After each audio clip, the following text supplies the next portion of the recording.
Hi friends, welcome to my channel. ಹೀಗೆ ನಾವು ಕೃದಂತಗಳ ಬಗ್ಗೆ ತಿಳಿದುಕೊಳ್ಳೋಣ. ಓಕೆನಾ? ಕೃದಂತಗಳು. ಓಕೆ, ಮೊದಲನೇದಾಗಿ ಸ್ವಲ್ಪ ಪಾಯಿಂಟ್ಸ್ ಇದ್ದಾವೆ, ಅದ್ರ ಬಗ್ಗೆ ಗೊತ್ತಾದರೆ ನಮಗೆ ಸ್ವಲ್ಪ ಈಸಿ ಆಗುತ್ತೆ ಅಂತ. ಓಕೆನಾ? ಮೊದಲನೇದಾಗಿ ಕೃತ್ ಪ್ರತ್ಯಯದಿಂದ ಅಂತ್ಯವಾದ ಪದವೇ ಕೃದಂತ. ಓಕೆನಾ? ಕೃತ್ ಪ್ರತ್ಯಯ ಅವೆಲ್ಲ ನಿಮಗೆ ಇನ್ನು ಮುಂದೆ ಹೇಳ್ತೀನಿ. ಓಕೆನಾ?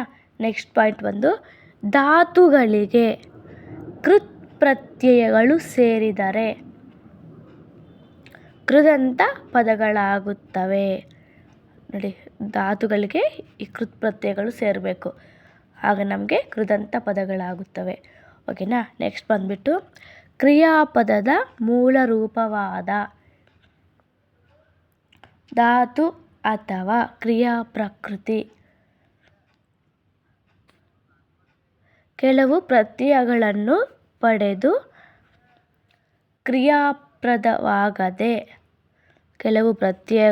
ಪಡೆದು ಕ್ರಿಯಾಪದವಾಗದೆ ನಾಮಪದವಾಗುವುದನ್ನೇ ಕೃದಂತ ಎನ್ನುವರು. ಏನೋ ಈ ಧಾತು ಇದೆಯಲ್ಲ, ಅದು ಪ್ರತ್ಯಯಗಳನ್ನು ಪಡೆದುಕೊಂಡ್ರೂ ಅದು ಕ್ರಿಯಾಪದ ಆಗಲ್ಲ, ನಾಮಪದ ಆಗುತ್ತೆ. ಅದನ್ನು ನಾವು ಕೃದಂತ ಅಂತ ಕರಿತೀವಿ. ಓಕೆನಾ? ಉದಾಹರಣೆ ನೋಡಿ, ಹೋಗುವ, ಬಂದು, ನೋಡಲು, ತಿಂದರೆ, ಹಾಡಿನ, ಹೊರಟ, ಈ ಥರ ನಾಮಪದಗಳಾಗಿರಬೇಕು, ಕ್ರಿಯಾಪದ ಆಗಿರ. ಓಕೆನಾ? ಅದನ್ನು ನಾವು ಕೃದಂತ ಅಂತ ಕರೆಯುತ್ತೀವಿ. ನೆಕ್ಸ್ಟ್ ಬಂದುಬಿಟ್ಟು ಕೃತ್ ಪ್ರತ್ಯಯ ಎಂದರೆ ಅಖ್ಯಾತ ಪ್ರತ್ಯಯಗಳನ್ನು ಬಿಟ್ಟು ಧಾತುಗಳ ಮುಂದೆ ಸೇರುವ ಪ್ರತ್ಯಯಗಳಿಗೆ ಕೃತ್ ಪ್ರತ್ಯಯಗಳೆಂದು ಹೆಸರು. ಸೇರುವ ಪ್ರತ್ಯಯಗಳಿಗೆ ಕೃತ್ ಪ್ರತ್ಯಯಗಳೆಂದು ಹೆಸರು. ಆಯ್ತಲ್ಲ? ನೆಕ್ಸ್ಟ್ ಬಂದುಬಿಟ್ಟು ಕೃದಂತಗಳಲ್ಲಿ ಮತ್ತೆ 3 ವಿಧಗಳು ಬರ್ತವೆ. ಅದರಲ್ಲಿ ಮೊದಲನೇದು ಕೃದಂತ ನಾಮ, ಕೃದಂತ ಭಾವನಾಮ,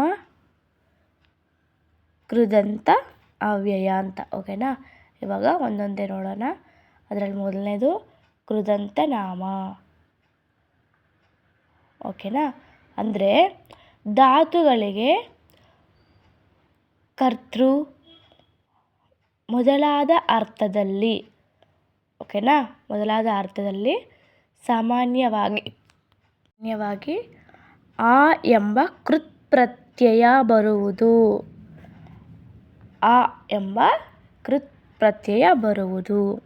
ಆಗ ಧಾತುಗಳಿಗೂ ಕೃತ್ ಪ್ರತ್ಯಯಕ್ಕೂ ನಡುವೆ ಧಾತುಗಳು ಮತ್ತು ಕೃತ್ ಪ್ರತ್ಯಯಕ್ಕೂ ನಡುವೆ ಕಾಲಸೂಚಕ ಪ್ರತ್ಯಯಗಳು ಸೇರಿಕೊಳ್ಳುತ್ತವೆ. ಓಕೆನಾ? ಇದನ್ನೇ ನಾವು ಕೃದಂತ ನಾಮ ಎನ್ನುವರು.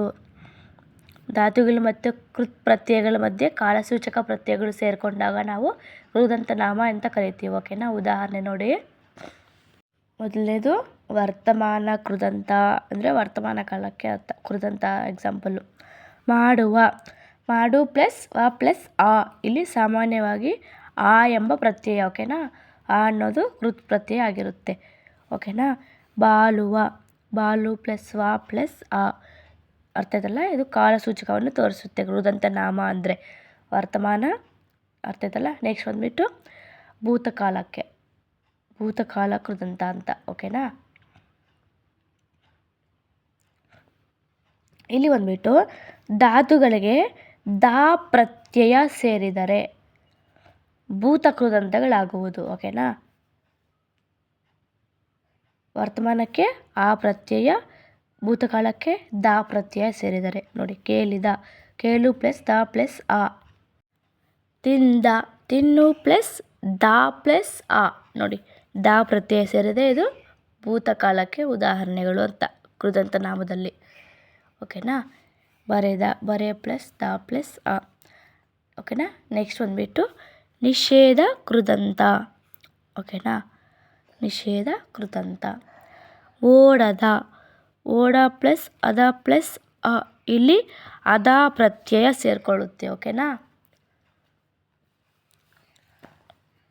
ನಿಷೇಧ ಕೃದಂತಕ್ಕೆ ಅದ ಪ್ರತ್ಯಯ. ಕೇಳದ, ಕೇಳು ಪ್ಲಸ್ ಅದ ಪ್ಲಸ್ ಆ ಪ್ಲಸ್ ಅದ ಅಂತ, ಓಕೆನಾ. ಆ ಪ್ರತ್ಯಯ ಪ್ಲಸ್ ಆ ಪ್ರತ್ಯಯ ಅಂತಾರೆ, ಓಕೆನಾ. ನೆಕ್ಸ್ಟ್ ಬಂದುಬಿಟ್ಟು ಕೃದಂತ ಭಾವನಾಮ. ಎರಡನೇದು ಕೃದಂತ ಭಾವನಾಮ ಅಂದರೆ ಧಾತುಗಳಿಂದ ಹುಟ್ಟುವ ನಾಮ ಪ್ರಕೃತಿಯು ಭಾವಸೂಚಕವಾಗಿದ್ದರೆ ಅದನ್ನು ಕೃದಂತ ಭಾವನಾಮ ಎನ್ನುವರು. ಇಲ್ಲಿ ಭಾವಸೂಚಕವಾಗಿರಬೇಕು, ಅದನ್ನು ನಾವು ಕೃದಂತ ಭಾವನಾಮ ಅಂತ ಕರಿತೀವಿ, ಓಕೆನಾ. ಇಲ್ಲಿ ಸ್ವಲ್ಪ ಪ್ರತ್ಯಯಗಳು ನೋಡೋಣ. ಇಕೆ, ಗೆ, ಕೆ, ತ, ಟ, ವಳಿಕೆ, ವಣಿಕೆ, ಉದುವಿಕೆ, ಅವು, ಉ, ವಳಿ, ಅಳು, ಆಕೆ ಎಂಬ ಕೃತ್ ಪ್ರತ್ಯಯಗಳು. ಅರ್ಥಾಯ್ತಲ್ಲ, ಇವು ಕೃತ್ ಪ್ರತ್ಯಯಗಳು ಕೃದಂತ ಭಾವನಾಮದಲ್ಲಿ ಬರುವುದು, ಓಕೆನಾ. ಪ್ರತ್ಯಯಗಳು ಭಾವಾರ್ಥದಲ್ಲಿ ಧಾತುಗಳಿಗೆ ಸೇರುವ ಮೂಲಕ ಕೃದಂತ ಭಾವನಾಮಗಳಾಗುತ್ತವೆ. ಈ ಪ್ರತ್ಯಯಗಳು ಸೇರೋದ್ರಿಂದ ನಮಗೆ ಕೃದಂತ ಭಾವನಾಮಗಳಾಗುತ್ತವೆ, ಓಕೆನಾ. ಉದಾಹರಣೆ ನೋಡಿ. ಇಲ್ಲಿ ಬಂದ್ಬಿಟ್ಟು ಧಾತು ಅಥವಾ ಅದನ್ನು ಇನ್ನೊಂದು ಪದ ಕ್ರಿಯಾಪದ ಅಂತ ಇನ್ನೊಂದು ಹೆಸರು, ಓಕೆನಾ. ಧಾತುಗಳು ಈ ಕಡೆ ನೋಡೋಣ. ಫಸ್ಟ್ ಮೊದಲೇ ಧಾತು ಇಕೆ. ಇಕೆಗೆ ಎಕ್ಸಾಂಪಲ್ಲು ನಂಬಿಕೆ, ನಂಬು ಪ್ಲಸ್ ಇಕೆ. ಅಂಜಿಕೆ, ಅಂಜು ಪ್ಲಸ್ ಇಕೆ. ಬಾಳಿಕೆ, ಬಾಳುವ ಪ್ಲಸ್ ಇಕೆ. ನೋಡಿ, ಈ ಥರ ಇಕೆ ಧಾತುಗೆ ಎಕ್ಸಾಂಪಲ್, ಓಕೆನಾ. ಬರುವಿಕೆ, ಬರುವ ಪ್ಲಸ್ ಇಕೆ, ಆ ಥರ. ನೆಕ್ಸ್ಟ್ ಬಂದುಬಿಟ್ಟು ಟಾಗೊಂದು ಎಕ್ಸಾಂಪಲ್ ನೋಡೋಣ. ಆಟ, ಆಡು ಪ್ಲಸ್ ಟ, ಆಟ, ಓಕೆನಾ. ನೋಟ, ನೋಡು ಪ್ಲಸ್ ಟ, ನೋಟ. ಮಾಟ, ಕಾಟ, ಓಕೆನಾ. ನೆಕ್ಸ್ಟ್ ಬಂದುಬಿಟ್ಟು ವಿಕೆ ಧಾತುಗೆ ಅಂದರೆ ವಿಕೆ ಪ್ರತ್ಯಯ ಅಂತ, ಓಕೆನಾ. ಬಾಳುವಿಕೆ, ಬಾಳು ಪ್ಲಸ್ ವಿಕೆ. ಓದುವಿಕೆ, ಓದು ಪ್ಲಸ್ ವಿಕೆ. ಬರೆಯುವಿಕೆ, ಬರೆಯು ಪ್ಲಸ್ ವಿಕೆ, ಆ ಥರ, ಓಕೆನಾ. ನೆಕ್ಸ್ಟ್ ಬಂದುಬಿಟ್ಟು ಗೆಗೆ ಒಂದು ಸ್ವಲ್ಪ ಎಕ್ಸಾಂಪಲ್ಸ್ ನೋಡೋಣ. ಹುಡುಗೆ, ಉಡು ಪ್ಲಸ್ ಗೆ. ನಂಬುಗೆ, ನಂಬು ಪ್ಲಸ್ ಗೆ, ಆ ಥರ, ಓಕೆನಾ. ಹೋಳಿಗೆ, ಹುಳಿ ಪ್ಲಸ್ ಗೆ. ಕೊಡುಗೆ, ಆ ಥರ, ಓಕೆನಾ.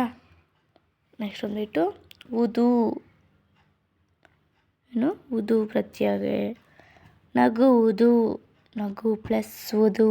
ತಿನ್ನುವುದು, ತಿನ್ನು ಪ್ಲಸ್ ಉದು. ಮಾಡುವುದು, ಮಾಡು ಪ್ಲಸ್ ಉದು.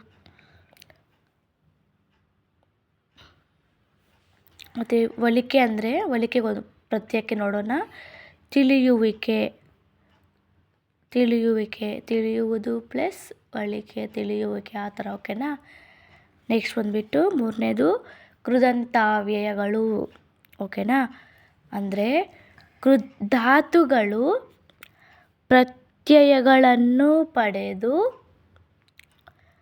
ಅವ್ಯಯದ ಗುಣವನ್ನು ಪಡೆದರೆ, ಪ್ರತ್ಯಯಗಳನ್ನು ಪಡೆದು ಅವ್ಯಯದ ಗುಣವನ್ನು ಪಡೆದರೆ ಅವುಗಳನ್ನು ಕೃದಂತಾವ್ಯಯ ಎನ್ನುವರು.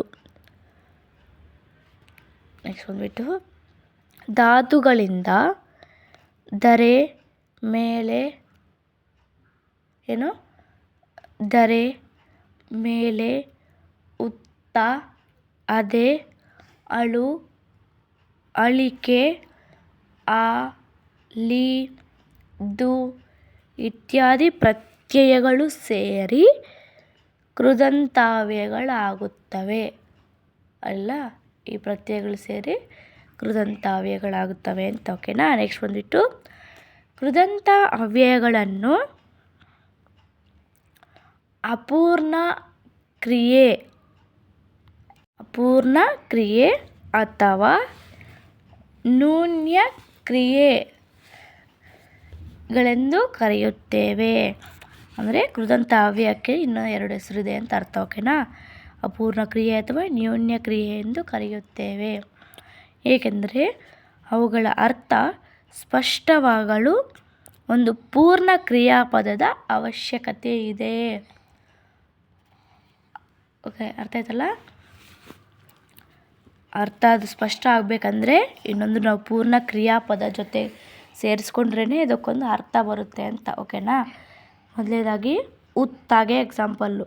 ಮಾಡುತ್ತಾ, ಮಾಡು ಪ್ಲಸ್ ಉತ್ತ. ತಿನ್ನುತ್ತಾ, ತಿನ್ನು ಪ್ಲಸ್ ಉತ್ತ. ನೆಕ್ಸ್ಟ್ ಬಂದ್ಬಿಟ್ಟು ಅದೇ, ಮಾಡದೆ, ಮಾಡು ಪ್ಲಸ್ ಅದೇ. ನೆಕ್ಸ್ಟು ಕೇಳದೆ, ಕೇಳು ಪ್ಲಸ್ ಅದೇ. ಅದೇ ಥರ ಅಳು ಪ್ರತ್ಯಯಕ್ಕೆ ಎಕ್ಸಾಂಪಲ್ಲು ಮಾಡಲು, ಮಾಡು ಪ್ಲಸ್ ಅಳು. ತಿನ್ನಲು ಪ್ಲಸ್ ಅಳು, ತಿನ್ನು ಪ್ಲಸ್ ಅಳು. ಆ ಥರ. ಓಕೆನಾ?